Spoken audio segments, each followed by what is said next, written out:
In this video, I'm going to be explaining about the log rolling method. This method is used when a person is injured and needs to be moved or transported by other people. Firstly, we have to find assistance, either 2 or 3 people. And by keeping the spine stabilized and maintaining consistent motion, it is vital to a successful log roll. First, we have to appoint a leader.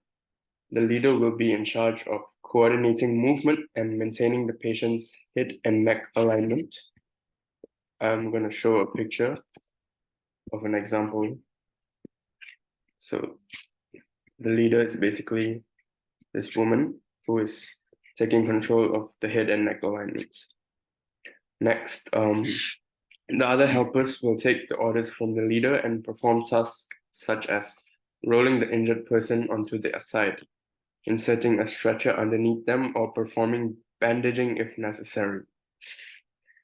Next, get into a position to move the injured person. So let me show you a picture of how the position would look like. This is how it would look like with the other people helping.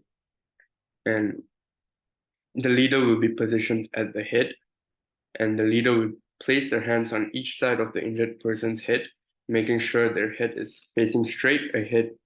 It is very important to keep their neck and head stable. The other 3 to 4 helpers should be kneeling on one side of the injured person.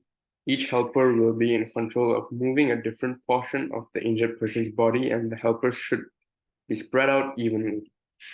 Next, roll the injured person onto their side on the leader's command. The helpers will roll the injured person onto their side. Each helper must place one hand under the injured person's back and reach their other arm across the top of the injured person's body to grab the side opposite to them. The helpers will then roll the injured person toward them so that the injured person ends up on their side. Next, place the injured person on a stretcher, as it's shown in this picture.